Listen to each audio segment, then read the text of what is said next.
Before we get into this, here's a fun fact. Tracey Deer, a Mohawk Canadian filmmaker, has won multiple awards for her documentaries. She was also the first Mohawk woman to receive a Gemini Award in 2008. So today, we'll discuss why her film Beans is a must-watch for those who want to learn about the Ochre Crisis.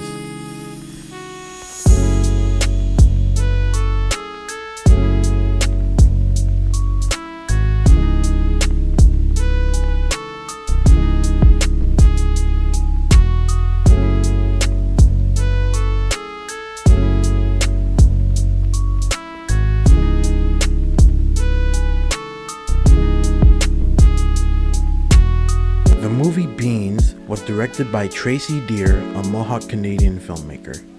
This film was produced by a company named EMA Films and distributed by Mongrel Media.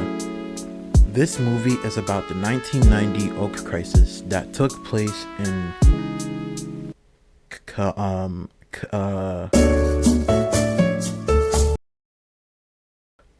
Kanesatake. Okay.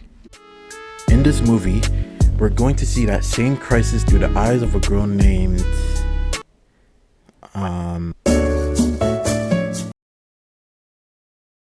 Tekahentakwa. Right. The main characters of this movie are Beans, Ruby, Lily, and April. Beans is a preteen who lives in Kennewick with her family. Her mother, Lily, is trying to get her into a school in Montreal, as the movie starts with her being questioned at the school. Tegahandakwa? Tehagadakwa. Tegahandakwa.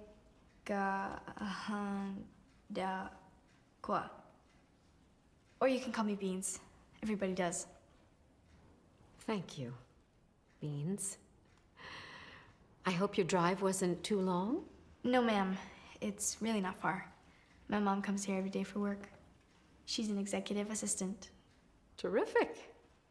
I have your report card right here.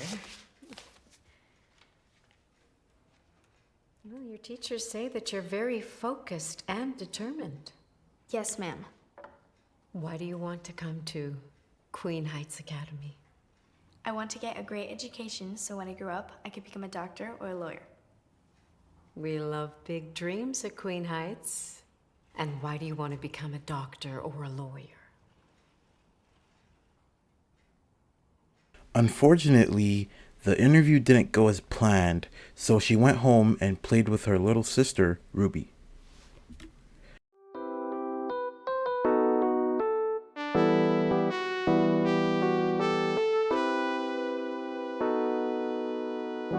There are multiple events in this movie, but the main one, and what this movie is pretty much about, is the Ochre Crisis, a 78-day standoff between Mohawk land defenders and government forces. Keeping the police at bay, the police on the other keeping the Mohawks under virtual siege. Les Warriors ont désormais des barricades sur la route 344, des voitures de police saccagées, trophées d'une chasse dont ils n'hésitent pas à se vanter. One other was given a new paint job before being pressed into Mohawk service.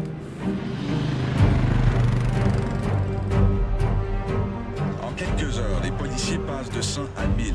Toutes les issues à Oka sont bloquées.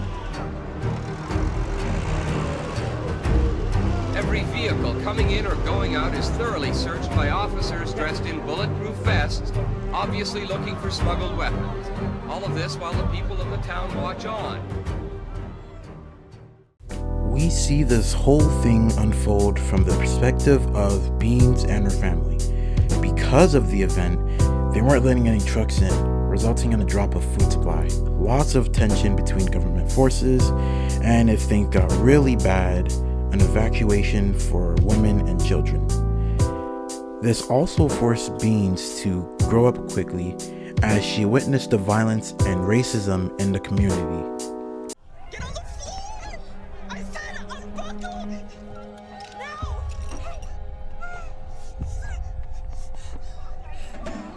Stay down! Stay down!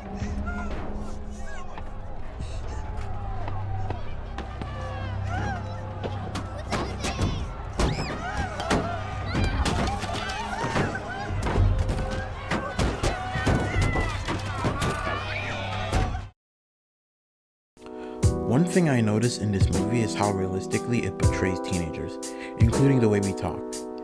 After Bean started hanging out with April and her friends, she slowly began to change, picking up new habits from them. Her attitude started to change, even towards April, and April did not like that at all.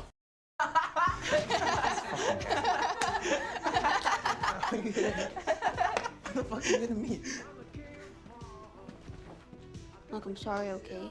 It wasn't cool, and I'll make sure it doesn't happen again. I thought it was okay. No, you're too young. No, I'm not. Beans, you're still just a baby. You're just jealous because no one wants to go in the closet with you. Fuck you. I think this is a great movie to watch if you want to learn about the Oka crisis. I do highly recommend it for those over the age of 16 plus due to mature language and some uncomfortable scenes. But overall, I think the movie was great, though there was one particular scene that lowered the rating. However, I still learned a lot, especially how the Oka crisis affected the Mohawk people and the hardships they faced. While the movie had its ups and downs and wild scenes and all that stuff, it's an eye-opening experience worth watching. And with that, thank you guys for watching, and in conclusion, this guy's wild. Bro, what